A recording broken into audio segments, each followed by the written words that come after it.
میں بھی کہتا ہوں کہ عرش والے میری توقیر سلامت رکھنا، فرش کے سارے خداؤں سے الجھ بیٹھا۔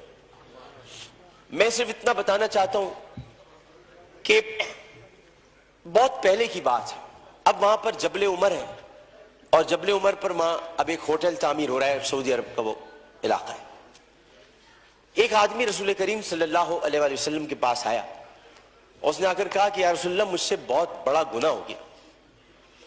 تو آپ نے فرمایا کب ہوا؟ لیکن اسلام لانے سے قبل ہوا۔ آپ نے فرمایا کہ ٹھیک ہے، اب تم اسلام لے آئے ہو، تمہارے سارے گناہ اللہ نے معاف کر دی۔ اس نے کہا آپ میری بات سن لیجئے رسول اللہ، میں آپ سے بات کرنا چاہتا ہوں، اپنے دل کا بوجھ ہلکا کرنا چاہتا ہوں۔ آپ نے کہا کہو تم کیا کہنا چاہتے ہو؟ اس نے کہا یا رسول اللہ میری ایک بچی تھی، اور میں اس بچی کو جب وہ 5 سال کی ہوئی تو میں اس بچی کو کہا میں چلو تمہیں جنگل لے کے چلتا ہوں، اور میں اس کو لے کر چلا۔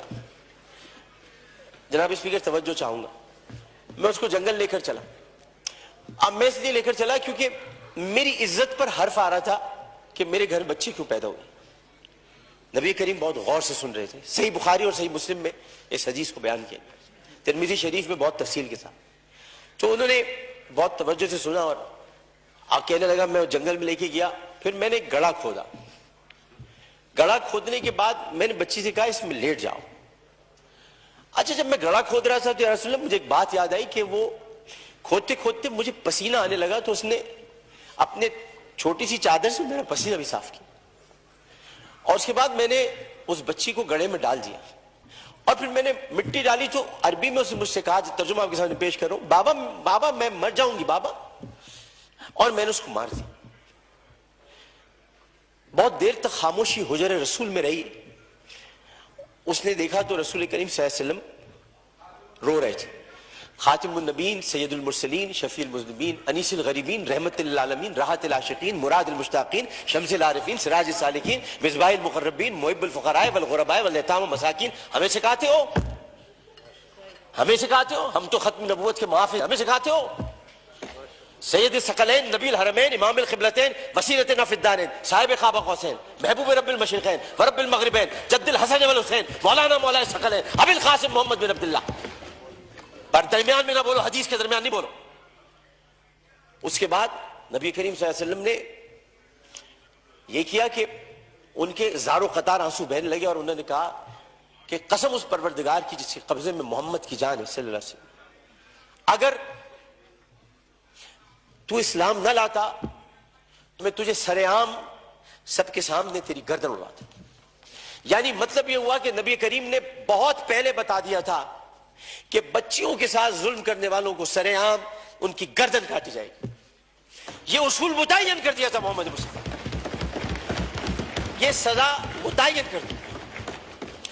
ظلم کرنے والا جناب اسپیکر کوئی صنف نہیں رکھتا، خدا کے لیے اسے مرد نہ کہے، خدا کے لیے اسے عورت نہ کہے۔ ظالم کی صنف نہیں ہوتی، ظالم کی صنف نہیں ہوتی، ظالم نہ مرد ہوتا ہے، ظالم کو مرد نہیں کہتے۔ میرے بھائی نے کہا ہے فیصل بارڈر نے میں نامرد بنا دوں گا، ارے وہ تو ہے ہی نامرد، جو عورتوں کی عزت لوٹتے انہیں کیا نامرد بناؤں، وہ تو ہے ہی نامرد۔ ہم ظالم کی صنف مقرر کر کے معاشرے کو پھر تقسیم کرتے ہیں۔ ہمیں کسی کی صنف مقرر نہیں کرنی، ہمیں صرف اور صرف قرآن اور سنت کے مطابق ان سزاؤں کا احیا کرنا ہے جن کی ضرورت ہے۔ یہ واقعہ موٹر وے پر ہو یا حلقہ این 245 کی کسی کچی گلی میں، اس میں یہ بحث ہی نہیں کرنی۔ بحث ہمیں یہ کرنی ہے کہ انسانیت کی تزلیل ہوئی، بحث ہمیں یہ کرنی ہے کہ ہم کیا کر رہے ہیں، بحث ہمیں یہ کرنی ہے کہ اگر ہم ریاست مدینہ کے دعوے دار ہیں تو ریاست مدینہ میں اگر ایسا واقعہ ہوتا تو ہم کیا کرتے۔ ہمیں یہ کرنا ہے، ہمیں قانون سازی کرنی ہے، ہمیں اسمبلی میں بیٹھ کر اس معاملے کو مل جل کر حل کرنا ہے۔ میں کسی کا بھی یہاں زیادہ وقت لینا نہیں چاہتا، میں بہت دل گرفتہ ہوں کیونکہ اس بچی کے گھر میں کوئی کمانے والا نہیں ہے، بنیر سے آئے ہوئے پختون گھرانہ تھا، پٹھان گھرانہ بیچارہ، جو وہاں کما رہے تھے۔ عمر صادق اس کا والد، بہت پیاری سی معصوم سی بچی تھی، ہر بچی معصوم ہوتی ہے، پیاری ہوتی ہے، لیکن جناب اس میں سوچیے ایک پختون فیملی کی بچی جو بڑے غیور ہوتے ہیں. میں اپنے تمام پختون بھائیوں سے کہتا ہوں, میں ان سے بڑی محبت کرتا ہوں. غیور قوم ہے, ایک عزت دار قوم ہے, جو آتے بھی ہیں عزت سے کمانے کے لیے, عزت سے جینے کے لیے. چاہے ان کے ساتھ خیبر پختونخوا میں ظلم ہو, چاہے کسی بھی حصے میں ہو, اور کسی بھی قوم کے ساتھ ہو. پاکستان کا ہر قومی رکھنے والا فرد میرا پاکستانی بھائی.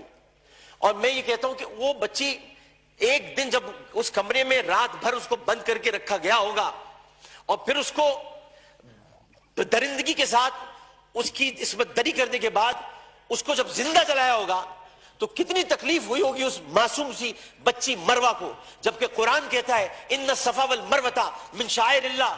جب اللہ نے دو پہاڑوں کو, مروہ اور صفا کو, عزت دے دی, تو پھر ان کی عزت کیوں نہ اتاری جائے جنہوں نے پہاڑوں کے نام پر عزت دینے والے پروردگار کی پیدا کی ہوئی مروہ کو بے دردی کے ساتھ اس کی عصمت دری کی. ان کی عزت کیوں نہ اچھالی جائے, ان کی گردن کیوں نہ کاٹی جائے, ان کو سر عام پھانسی کیوں نہ دی جائے.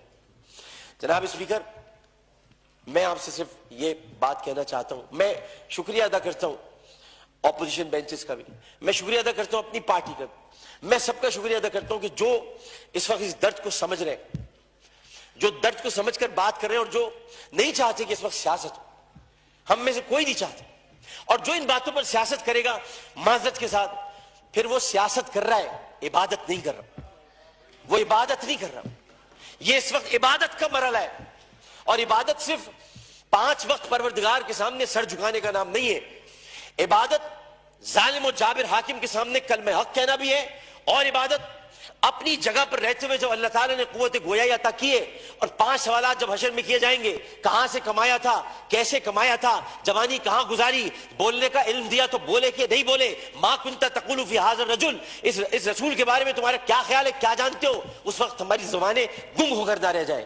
اس لیے ہمیں اپنی اپنی جگہ پر رہتے ہوئے اس کو عبادت سمجھ کر اپنا حق ادا کرنا ہے. میں اتنا کہنا چاہوں گا آخر میں, جناب اسپیکر, میں اس ایوان سے ہاتھ جوڑ کر مطالبہ کرتا ہوں, بحیثیت ان کا ساتھی, بحیثیت رکن قومی اسمبلی, انہی کا ساتھی, انہی کا بھائیوں, اپنی بہنوں کا بھائیوں, اپنے جب ہمارے اپوزیشن والے ان کی بہنوں کا بھائیوں, صرف اتنا کہنا چاہتا ہوں کہ اس اسمبلی میں ہم پتہ نہیں کب رہے, کب تک رہے, کیا رہے, ہمیں نہیں پتا, لیکن ہم جتنے دن بھی رہے, یہ اسمبلی ایک تاریخ بن جائے کہ ہم نے, یہ اسمبلی نے قرارداد منظور کی تھی اور بل بنایا تھا کہ بچیوں کو میں ہر قتل کی بات ہے, بچیوں کی عصمت دری کرنے والوں کو سر عام سزائے موت دی جائے.